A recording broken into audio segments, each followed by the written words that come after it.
Captain Tom Reed stood at the observation deck of Outpost Hydra, staring at the endless blue that stretched in every direction.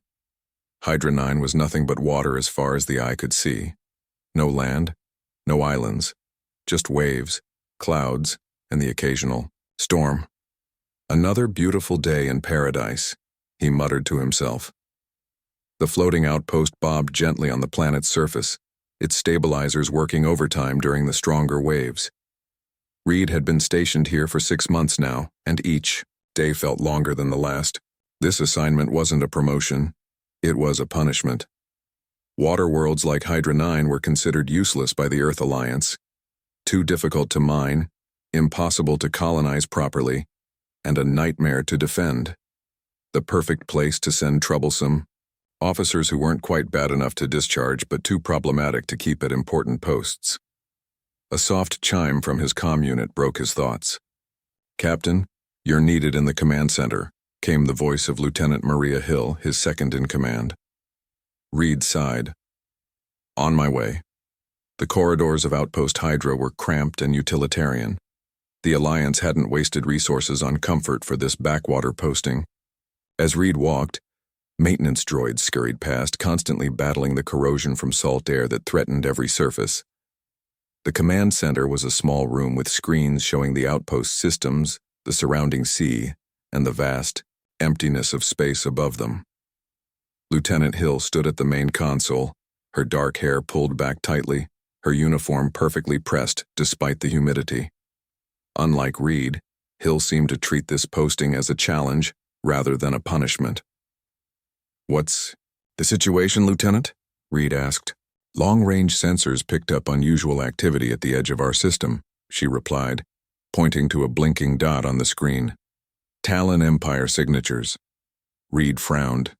The Talons were the biggest threat to the Alliance, aggressive and expansionist. But they rarely ventured this far into Alliance space, especially near water worlds. "Probably just a patrol testing our response times," Reed said. "Standard procedure." "That's what I thought too, sir," Hill said. "But they've been hanging around longer than usual, and their flight pattern is odd." Reed studied the sensor data. The Talon ships were indeed behaving strangely, moving in what seemed like a search pattern rather than a standard patrol route. "Keep monitoring them," he ordered. "But don't alert Alliance Command yet. No point giving them another reason to think we're jumping at shadows out here."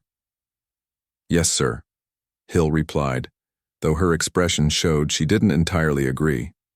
Reed was about to return to his quarters when the door to the command center slid open and Dr. Emma Gray rushed in. Her laboratory coat was wet, and her boots left puddles on the floor. As the station's marine biologist, she spent more time in the water than anyone else. "Captain, you need to see this," she said, her eyes wide with excitement. Reed suppressed a groan. Dr. Gray was another reason he'd been sent to this watery hell. She was brilliant but stubborn, insisting that water worlds held scientific value despite decades of Alliance doctrine saying otherwise. Her theories had gotten her reassigned here, and Reed had been tasked with keeping her research limited. "What is it now, Doctor? Another unusual fish?" "Not fish, Captain. Energy readings." She pulled a data chip from her pocket and inserted it into the console. "My submersible detected these patterns deep below the surface, about 3 kilometers down." The screen displayed waveforms Reed didn't understand, but even he could tell they were unnaturally regular. "Could be thermal vent activity," he suggested. "Thermal vents don't produce patterns like this," Dr. Gray countered. "These are artificial." Lieutenant Hill moved closer to the screen. "She's right, sir. These look like energy signatures, but nothing matching Alliance or known alien technology." Reed rubbed his forehead. "So you're suggesting what exactly? That someone built something 3 kilometers underwater on a planet everyone considers useless?" "That's exactly what I'm saying," Dr. Gray nodded firmly. "And I need permission to take a proper research team down there." Before Reed could respond, another officer called out from his station. "Captain, the engineering section is requesting your presence. Something about modifications to the water recycling system." "Again?" Reed sighed. "That would be Jack Cooper's doing." The engineer had been sent to Hydra 9 after one too many unauthorized improvements to Alliance vessels. His brilliance was matched only by his disregard for protocol. "Tell Engineer Cooper I'll be there shortly," Reed said, then turned back to Dr. Gray. "And you, no research team yet. Not until we know what we're dealing with." "But Captain," I said not yet. Reed cut her off. "Keep analyzing your data. If you can convince me it's worth investigating, I'll consider it." Dr. Gray looked like she wanted to argue but nodded stiffly instead. As Reed made his way to engineering, he couldn't shake the feeling that something was wrong. Talon ships behaving strangely at the edge of their system. Unknown energy readings deep in the ocean. It was too much coincidence for his liking. The engineering section was a maze of pipes and machinery that kept the outpost functioning. Reed found Cooper hanging upside down from a ceiling panel, his tools spread out beneath him. "What exactly are you doing to my station, Cooper?" Reed called up. Cooper's head popped out, his face smudged with grease. "Improving it, Captain. The water recyclers were operating at 82% efficiency. I've got them up to 94% now. Did you file the proper modification requests?" Cooper dropped down to the floor with surprising agility for a man his size. "I did. They were denied, so I did it anyway." "And that's why you're here instead of designing ships back home," Reed reminded him. "Same reason you're here instead of commanding a battle cruiser," Cooper shot back with a grin. "We don't play by the rules." Reed wanted to be angry, but Cooper was right. Everyone at Outpost Hydra was here because they didn't fit in elsewhere. Reed's own career had stalled after he'd questioned a superior's order that led to unnecessary casualties. The Alliance didn't like officers who thought for themselves. "So what's this modification actually do?" Reed asked. Cooper's eyes lit up. "It doesn't just clean water better. It analyzes it more thoroughly, and look what it found." He pulled up a screen showing microscopic particles. "These aren't natural. They're some kind of nanomaterial, and they're all through the ocean around us." Reed stared at the screen. "You're telling me the water itself is artificial?" "Not all of it," Cooper said. "But something's in it. Something designed."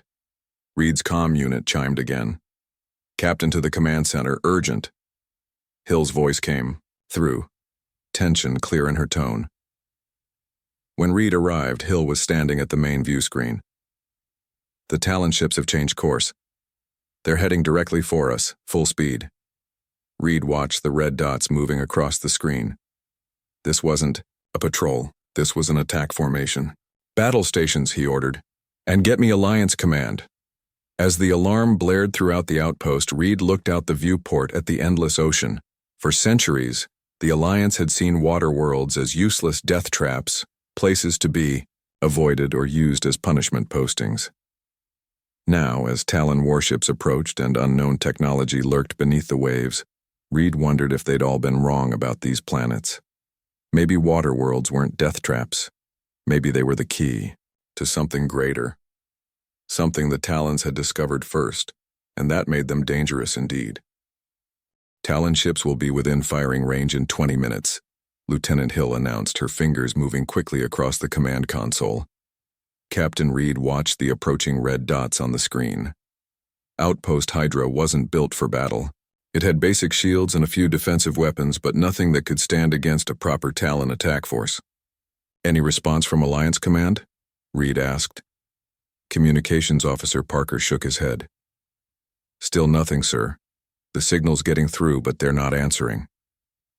Reed wasn't surprised. Hydra 9 was considered so worthless that Command probably thought their distress call was a drill or a malfunction. "Captain," Dr. Gray spoke up from where she'd been analyzing her data. "I think there's a connection between those ships and what's in the ocean." "Explain," Reed said. "The energy signature I found is giving off specific patterns now, almost like it's waking up. And it started right after those Talon ships changed course toward us." Engineer Cooper moved to her station and looked at the readings. "She's right. Something big is happening down there. Whatever tech is in the water, it's responding to the Talon's approach." Reed made a quick decision. "Cooper, how deep can our submersibles go?" "Standard ones? About 1 kilometer," Cooper answered. but I've made some modifications to the research sub. It could reach 3 kilometers, maybe more. Of course he had, Reed thought. Cooper's habit of unauthorized modifications might actually save them this time. Lieutenant Hill, you have command of the outpost, Reed said. Keep trying to contact Alliance Command. If those Talon ships get close enough to fire, use evasive maneuvers. The stabilizers won't like it, but it's better than getting blown apart. Where are you going, sir? Hill asked, though her expression suggested she already knew. Down, Reed replied.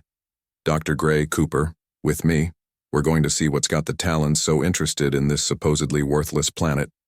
10 minutes later, Reed, Cooper, and Dr. Gray were aboard the modified research submersible, dropping quickly through the dark blue waters surrounding outpost Hydra. The further they descended, the darker it became, until the sub's lights were the only illumination. 2 kilometers down, Cooper announced from the pilot's seat. Hull pressure is within acceptable limits. Well, my limits anyway. Reed chose not to ask what Cooper meant by that. The engineer had probably ignored standard safety protocols when modifying the sub. The energy readings are getting stronger, Dr. Gray said, watching her scanner. Whatever it is, we're getting closer. The submersible's light suddenly caught something in the darkness ahead, a flash of metal where no metal should be. Slow down, Reed ordered, and give us more light. As Cooper adjusted the sub's speed and brightened the external lamps, a structure began to emerge from the gloom. It wasn't small, it wasn't natural, and it definitely wasn't human. That's... Cooper trailed off, unusually at a loss for words. Impossible, Reed finished for him. Before them stretched what could only be described as a city, but not a city like anything on Earth or other Alliance worlds.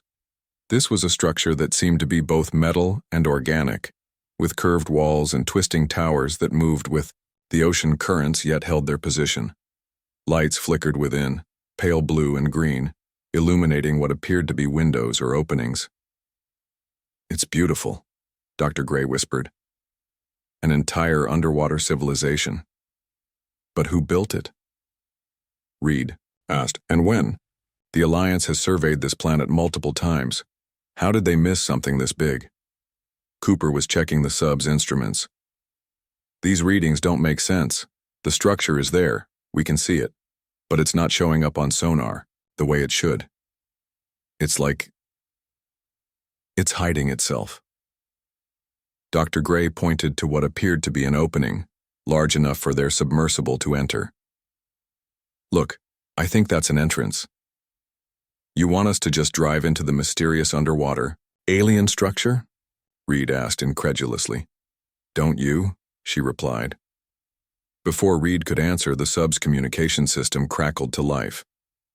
Captain, Hill's voice came through, filled with static. Talon ships, approaching weapons range, unable to contact command. Lieutenant, you're breaking up, Reed responded. They've launched smaller vessels, heading toward the surface. Captain, they're sending landing craft. The transmission cut off entirely. We've lost contact with the outpost, Cooper said, checking the systems. Something's blocking our communications down here. Reed looked at the alien structure.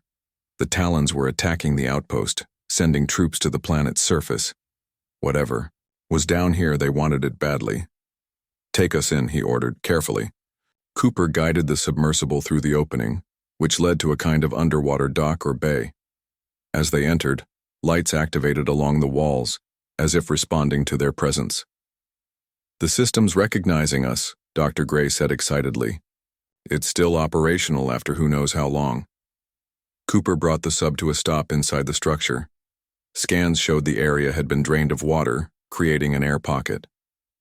There's a breathable atmosphere in there, he said, surprised. Oxygen levels similar to Earth standard. That's not possible, Reed said.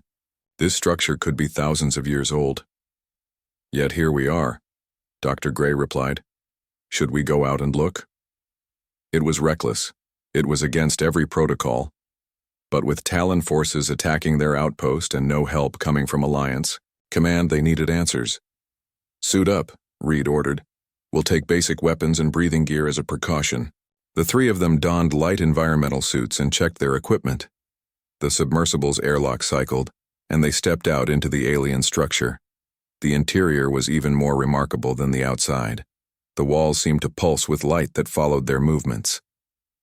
The floor was solid but had the same flowing organic design as the external structure. "This technology is unlike anything in Alliance databases," Cooper said, running a scanner over the walls. "It's integrating biological components with technological ones. The walls are partly grown, not just built." Dr. Gray moved toward what appeared to be a control panel covered in strange symbols. "This must be their language," she said, studying the markings. "It has patterns similar to mathematical equations." As she touched the panel, the lights in the room brightened, and a three-dimensional display appeared in the center of the chamber. It showed the planet Hydra 9, its endless oceans, and then zoomed out to display other planets, all water worlds like Hydra 9. "I think this is a map," Dr. Gray said, showing other planets like this one. Reed noticed something else in the display, shapes that looked disturbingly like Talon ships surrounding each water world. "They've been here before," he realized. "The Talons have encountered these structures on other water worlds." The display shifted again, showing creatures unlike anything they'd seen before, beings that seemed adapted for life underwater, with streamlined bodies and features that might have been somewhere between fish and humanoid. "The Builders," Dr. Gray breathed. "The original inhabitants." The image changed one more time, displaying a terrible battle. The aquatic beings fighting against forces that Reed recognized immediately as Talon ancestors. The water dwellers using the oceans themselves as weapons. The Talons retreating, clearly terrified of the water. "Now we know why they avoid water worlds," Reed said. "The Talons were defeated here long ago. They're not attacking randomly. They're coming back to destroy what beat them before." Cooper's scanner beeped urgently. "Captain, something's happening. The energy levels throughout the structure are increasing exponentially." The walls around them pulsed brighter, and symbols began to appear on every surface, flowing like water. "It's not just recognizing us," Dr. Gray said, her eyes wide. "I think it's waking up, after who knows how many centuries. It's waking up." A deep rumble passed through the structure, and Reed could feel the vibration through his boots. "And I don't think it's happy about the Talons being back," he said quietly. Above them, beyond kilometers of ocean, Reed knew the battle for Outpost Hydra had begun. What none of them had realized was that the battle for Hydra 9 had actually started, thousands of years ago, and they had just stepped right into the middle of it. The entire underwater structure shuddered as systems long dormant came to life. Captain Reed steadied himself against a wall as the rumbling intensified. "We need to get back to the outpost," he said, looking at Cooper and Dr. Gray. "Hill and the others won't stand a chance against a Talon attack force." "But Captain," Dr. Gray protested, "we've just discovered the most important archaeological find in Alliance history. We can't just leave." Reed pointed to the holographic display showing the battle between the ancient water dwellers and the Talons. "This isn't archaeology anymore, Doctor, it's military intelligence. The Talons are here because they know what this technology can do, and they want to destroy it before we figure it out." Cooper, who had been scanning different sections of the control room, suddenly called out, "I think I've found something useful." He was standing in front of a panel that displayed what looked like weapon systems. "If I'm reading this correctly, this structure has defenses built into it." "Can you activate them?" Reed asked. Cooper ran his hands across the symbols. "Maybe. The interface is responding to me, but I don't know what I'm telling it to do." Dr. Gray joined him. "Let me try. I've been studying the symbol patterns." She examined the controls, then carefully pressed a sequence of glowing marks. The rumbling stopped and the holographic display changed to show Hydra 9 from above. Red dots, Talon ships, surrounded the tiny blue dot that was Outpost Hydra. "I think I've accessed the planet's sensor system," she said. "It's showing us what's happening on the surface." They watched as smaller red dots separated from the larger Talon vessels and headed toward the outpost. Attack craft, preparing for an assault. Reed's mind raced. His small crew against a Talon attack force wasn't a fight they could win. Not conventionally. But maybe they didn't have to fight conventionally. "Cooper," he said, "how quickly can you figure out how this technology works?" The engineer frowned. To fully understand it? Years? To hack together something useful? Maybe hours. "You've got minutes," Reed told him. "I need a way to use this structure's systems to defend the outpost." Cooper nodded. "I'll try." Reed turned to Dr. Gray. "Keep studying that display.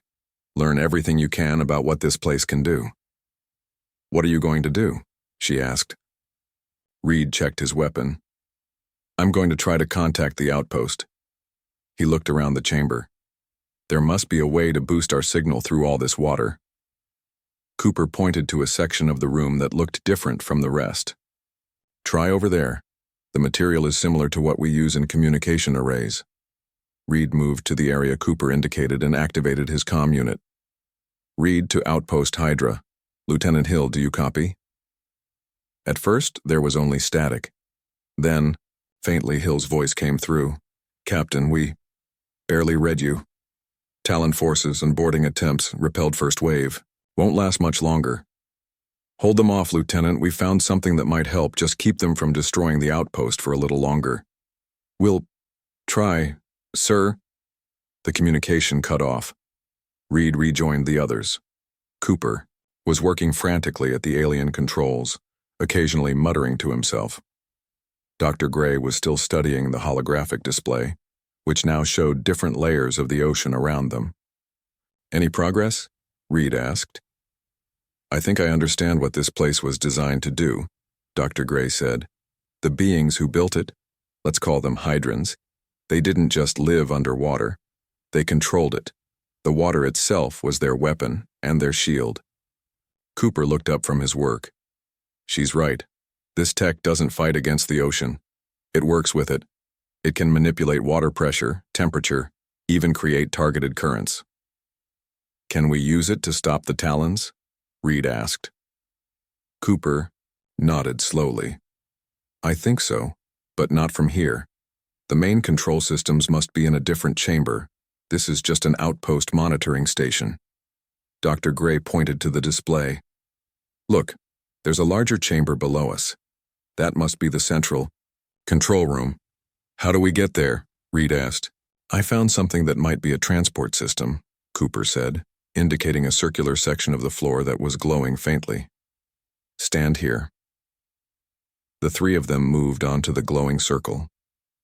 As soon as they were all on it, the light brightened, and Reed felt a strange sensation, like falling but without motion. The room around them blurred, and then they were somewhere else. The new chamber was much larger, with a domed ceiling that seemed to show the ocean above them, though they were surely too deep to see the surface. More control panels lined the walls, and in the center was an elevated platform surrounded by flowing water. "This is it," Dr. Gray breathed. "The control center." Cooper immediately moved to the largest panel. "These systems are more active here. I might be able to—" He pressed several symbols, and the water surrounding the central platform began to glow. The holographic display appeared again, larger and more detailed. It showed the outpost under attack. Talon ships were firing energy weapons at the shields, which were clearly failing. Small Talon craft had landed on the outer platforms of the outpost, and troops were attempting to break in.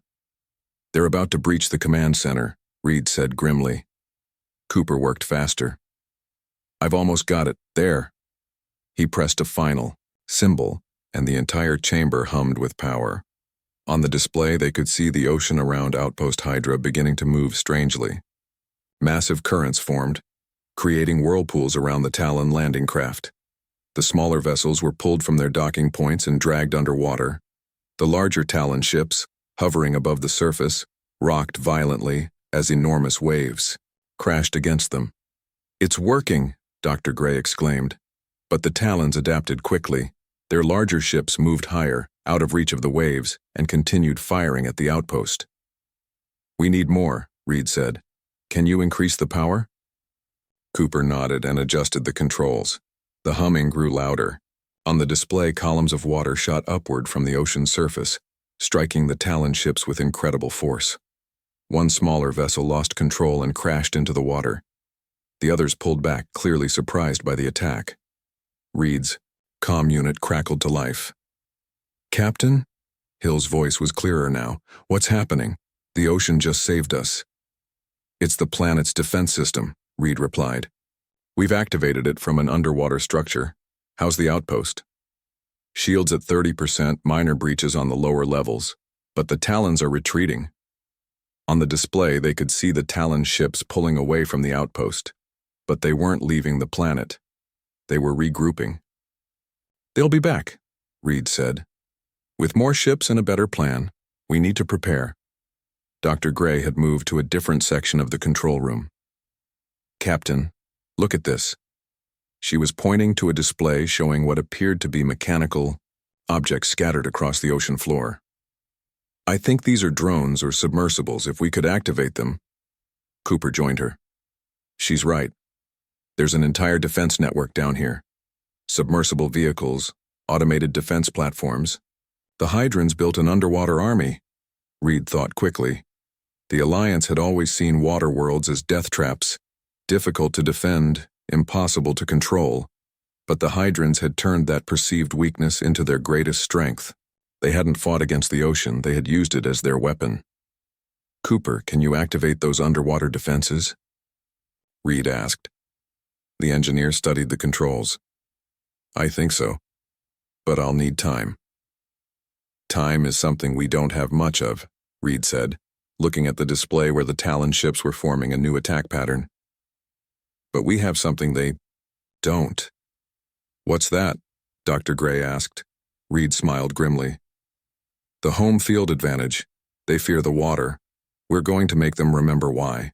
As Cooper worked on activating the Hydran defense network, Reed opened his comm channel again. "Lieutenant Hill, I need you to prepare the outpost for something unconventional." "Sir? We're going underwater." There was a pause. "The entire outpost?" "The entire outpost," Reed confirmed. "The Hydrans built their structures to work with the water, not against it. If Cooper is right, we can link our outpost to their defense network." "That's not what the outpost was designed for." "Sir, neither was surviving a Talon attack force, but here we are," Reed replied. "Get everyone to secure stations and prepare for submersion. We're bringing the battle to their worst nightmare, the deep." As Hill acknowledged the order, Reed watched. The display showing the Talon ships preparing for their second attack. They thought water worlds were death traps. They were about to learn just how right they were, but not for the reasons they believed. The war for Hydra 9 was just beginning, and the ocean itself had chosen a side. "All hands prepare for submersion!" Lieutenant Hill's voice echoed through Outpost Hydra's corridors. "Seal all compartments and move to secure stations." Confusion and fear spread among the crew. Floating on Hydra 9's endless ocean was one thing. Deliberately sinking beneath it was another entirely. The outpost had never been designed for underwater operation. In the command center, Hill watched as her crew rushed to follow orders they didn't understand. The outpost's shields were failing under renewed Talon fire. 3 Talon landing crafts had already attached to the outer platforms, and enemy troops were cutting through the outer doors. "Engineering reports ready for submersion," an officer reported. "Though Chief Miller says, and I quote, 'This is completely insane.'" Hill allowed herself a brief smile. "Tell Chief Miller that insanity is our best tactical option right now, her comm unit crackled. "Hill, this is Reed. Are you ready?" "As ready as we'll ever be, Captain." But the outpost wasn't built for this. "Cooper says it'll hold. The Hydran technology can create a bubble of protection around the outpost. We're going to link your systems to theirs." Hill took a deep breath. "Understood. Awaiting your signal." In the underwater control center, Cooper was working frantically at the alien console while Reed kept in contact with the outpost. Dr. Gray had discovered a secondary display showing what appeared to be schematics of the Hydran defense network. "I found something," she announced. "These symbols here, they show how the Hydrans protected their own structures underwater. It's like a force field, but it works with water pressure instead of against it. Cooper looked up from his work. That might be the key. If I can link that technology to our outpost's systems. Can you do it remotely? Reed asked. Cooper shook his head. Not from here. I need direct access to the outpost's main computer. We don't have time to go back up, Reed said. Dr. Gray pointed to the schematics. Maybe we don't have to. Look, these lines here seem to indicate some kind of network, connecting different Hydran structures. I think this facility can communicate with anything on the planet's surface. Cooper studied the display. She's right. If I can patch into that network, I might be able to reach the outpost systems. He returned to the main console and began, working with renewed focus. Reed checked the holographic display showing the battle above. The Talons had surrounded the outpost, their ships firing continuously at its weakening shields. On one section of the platform, Talon troops had broken through and were fighting their way toward the command center. Hill, status report. Reed called over the comm. Not good, sir. Shields failing, Talons breaching Section 4. We've got maybe 10 minutes before they reach the command center. Hold them off. We're almost ready. Cooper suddenly shouted in triumph. Got it. I've established a connection to the outpost systems. His fingers flew across the controls. Sending the submersion protocols now. On the display, they could see energy patterns from the Hydran facility reaching out toward the outpost, surrounding it with a shimmering field of blue light. Lieutenant Hill, Cooper said into his comm unit, you should be receiving new system protocols. Activate them immediately. In the outpost's command center, Hill watched as strange code filled her main screen. Warning lights flashed across every eye. Console. Unknown software detected, an officer reported nervously. It's overriding our systems. Hill hesitated for only a moment. Let it in. That's Cooper's work. The code spread through the outpost's computers. Suddenly, all the lights shifted to a deep blue, and a new interface appeared on the main screen, a blend of Alliance technology and alien symbols. Submersion protocols received, Hill confirmed. Beginning activation sequence. The entire outpost shuddered as hidden mechanisms engaged. Metal plates slid over windows and vulnerable sections. The outpost structure groaned as it began to change, adapting to the new commands. All hands, brace for submersion, Hill ordered. On the outer platforms, the Talon troops paused in confusion as the structure beneath them began to change. Some fled back to their landing craft while others pressed forward, determined to complete their mission. With a final massive shudder, outpost Hydra began to sink beneath the waves. Water rushed over the platforms where Talon troops still fought. Their armor, designed for space and atmospheric combat, began to malfunction in the ocean's embrace. Those who didn't retreat in time disappeared beneath the surface. The outpost descended smoothly, surrounded by the blue energy field generated by the Hydran technology. Inside, the crew watched in amazement as water passed by their viewports, yet no leaks occurred. The pressure should have crushed them, but the Hydran shield held. Submersion successful, Hill reported, not quite believing her own words. We're currently at 100 meters and descending. Talon boarding parties eliminated. In the underwater control center, Reed, Cooper, and Dr. Gray watched the outpost's descent on their display. It's working, Cooper said. The Hydran shield is protecting them from water pressure. But the Talon ships? Reed asked. Look, Dr. Gray pointed at the display. The Talon vessels hovered above the water, their weapons firing into the ocean where the outpost had disappeared. But the energy blasts dissipated harmlessly in the water. They couldn't track the outpost beneath the waves. Now for Phase 2, Reed said. Cooper, activate the defense network. Cooper turned to a different section of the control panel. Activating underwater defenses. Across the ocean floor, dormant machines stirred to life. Sleek, torpedo-shaped, drones rose from the seabed where they had waited for millennia. Defense platforms hidden in the deepest trenches powered up, their ancient weapons still functional. On the surface, the Talon ships continued their fruitless attack on the water. Then, without warning, massive water spouts erupted from the ocean, striking the underside of their vessels. Simultaneously, Hydran drones shot from the waves, attaching themselves to the Talon ships' hulls. What are those drones doing? Reed asked. Dr. Gray studied the readouts. They're not attacking directly. They're changing the ship somehow. On the display, they could see the Talon vessels beginning to malfunction. Systems failed as water was somehow being channeled directly into their hulls, bypassing their shields.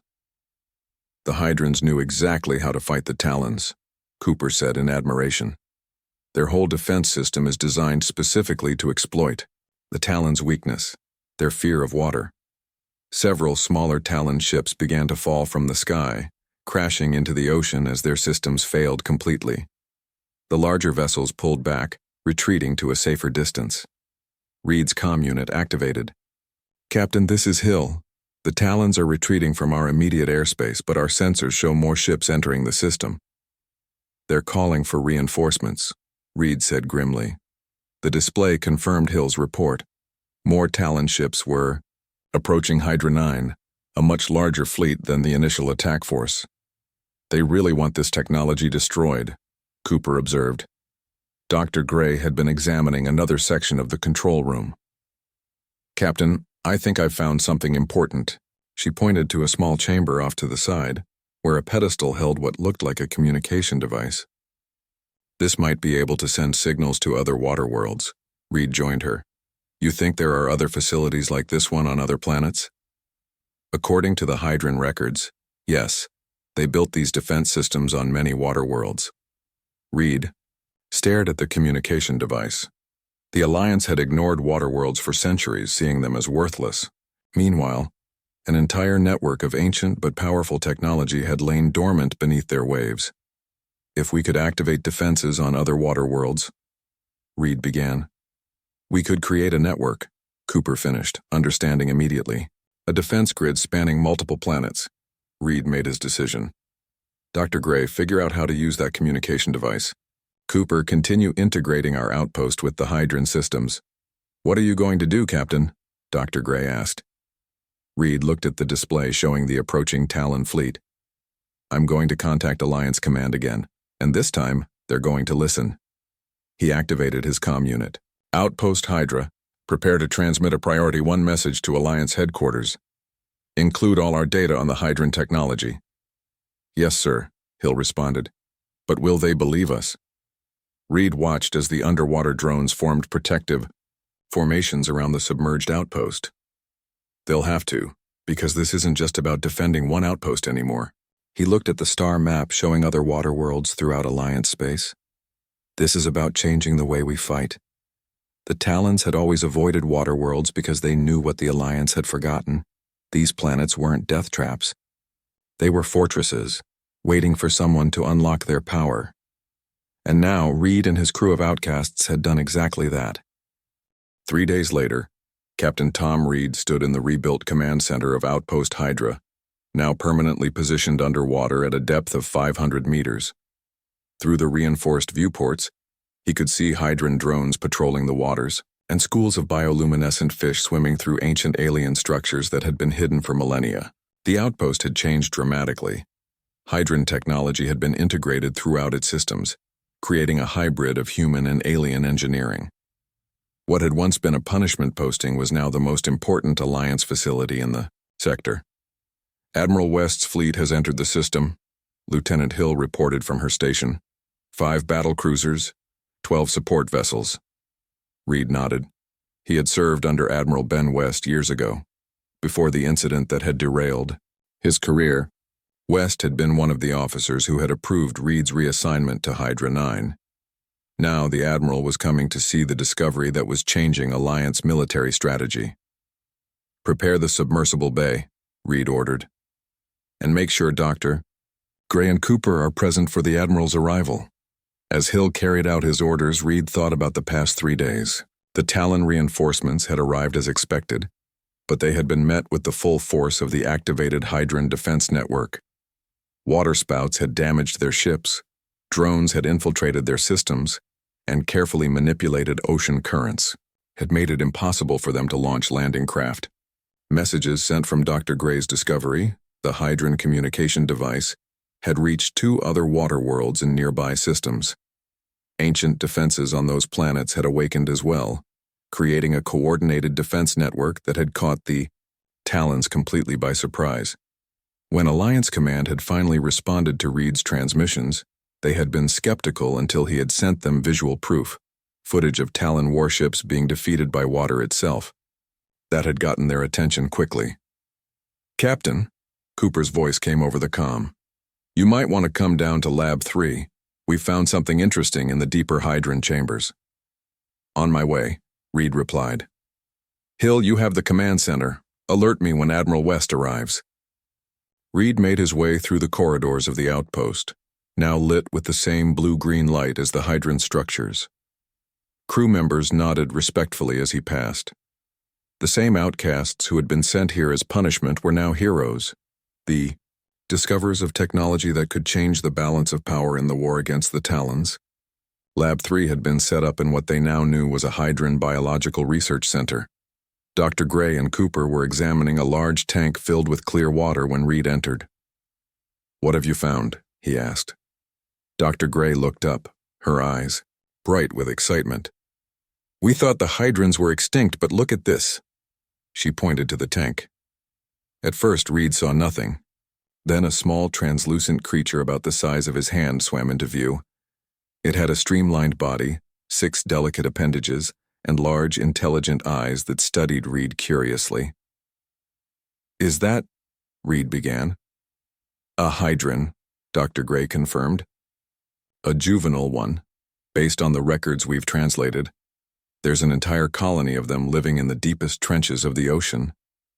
They've evolved over time," Cooper added, "become smaller, more specialized for deep-sea living, but they've maintained their connection to the defense network. They're the ones who've been keeping the technology functional all these years." Reed stared at the small creature, which was now pressing its appendages against the glass as if trying to communicate. "Can they understand us?" he asked. "Not our language," Dr. Gray said. "But they're highly intelligent. We've been trying different methods of communication." She pointed to a device attached to the tank. "This translates our words into vibration patterns in the water. They seem to respond to it." Cooper tapped a few commands into the device. The water in the tank vibrated slightly, and the small Hydran moved in a complex pattern in response. "What did you say to it?" Reed asked. "I introduced you," Cooper replied, "as the captain of the surface dwellers who helped activate the defenses against the ancient enemy." The Hydran swam closer to Reed, its large eyes examining him intently. Then it performed a graceful spiral movement before swimming to the center of the tank. "I think that was a thank you," Dr. Gray said. "Or possibly a salute." Reed's comm unit beeped. "Captain," Hill's voice came through. "Admiral West's shuttle has docked. He's requesting your presence in the main submersible bay." "On my way," Reed replied. He looked at the small Hydran once more. "Keep working on communication. This could be even more important than the defense technology." Reed arrived at the submersible bay just as Admiral West was stepping out of his shuttle. The Admiral was a tall, stern man with gray hair and the bearing of someone used to command. His eyes widened slightly as he took in the modified outpost with its blend of Alliance and Hydran technology. "Captain Reed," West said formally, offering a salute. "It seems your exile to this water world has proven more productive than anyone anticipated." Reed returned the salute. "We've had some unexpected developments, sir." "That's putting it mildly," West replied. 3 Talon attack fleets defeated by ocean water, ancient alien technology awakening across multiple planets, and an outpost that can function underwater when it was designed for surface operations only. He looked around. "I need to see everything." Over the next hour, Reed showed the Admiral the integrated command center, the submersible docks where Hydran drones were being studied, and finally, Lab 3 where Dr. Gray was continuing her work with the living Hydrans. West watched the small alien creature in silence for several minutes. "How many of them are there?" he finally asked. "Thousands at least," Dr. Gray answered, "spread across the deepest parts of Hydra 9's oceans. And if they're here, they're likely on other water worlds too." So not only do we have access to their technology, but the creators themselves are still around to potentially help us understand it, West said, almost to himself. The strategic implications are enormous. The Admiral turned to Reed. I've brought orders from Alliance Command. They're establishing a new division, the Hydra Technology Initiative. You're being promoted to Commodore, Reed. This outpost will be expanded into a full research and development center with you in command. Reed was stunned. Sir, You've earned it. West cut him off. You and your crew took a punishment posting and turned it into the most important discovery since faster-than-light travel. He gestured to Dr. Gray and Cooper. Your science and engineering team will be expanded. Any resources you need, you'll get. Thank you, Admiral, Reed said. Don't thank me yet, West replied. The Talons have pulled back for now, but they won't give up. They know what we've found, and they'll be back with everything they have. He looked at the small Hydran still watching them through the glass. We've stumbled into a war that's been going on for thousands of years, and we've just taken a side. As if on cue, the outpost's alert system activated. Lieutenant Hill's voice came over the comm. Captain, long-range sensors are detecting multiple Talon vessels entering the outer system. Much larger force than before. How many? Reed asked. There was a pause. Over 50 ships, sir, including 3 dreadnoughts. Admiral West's expression darkened. They're bringing their main battle fleet. They really want this technology destroyed. Reed looked around at what had once been a forgotten outpost on a worthless water world. Now it was the front line of a war that would determine the fate of the Alliance. Let them come, he said. They fear water for a reason. He turned to Cooper. Contact the other water worlds. Activate all defense networks. As alerts sounded throughout the outpost, Reed watched the small Hydran in the tank. It had been joined by several others, all watching the humans intently. One made a gesture that Dr. Gray had translated as Alliance or Together. For centuries, the Earth Alliance had seen water worlds as death traps, places to be avoided or used as punishment. Now these same planets were becoming their greatest strength, a network of natural fortresses with technology perfectly designed to defeat their most dangerous enemy. The Talons were coming with everything they had, but this time, the oceans would be ready for them, and Reed's crew of outcasts would lead the way.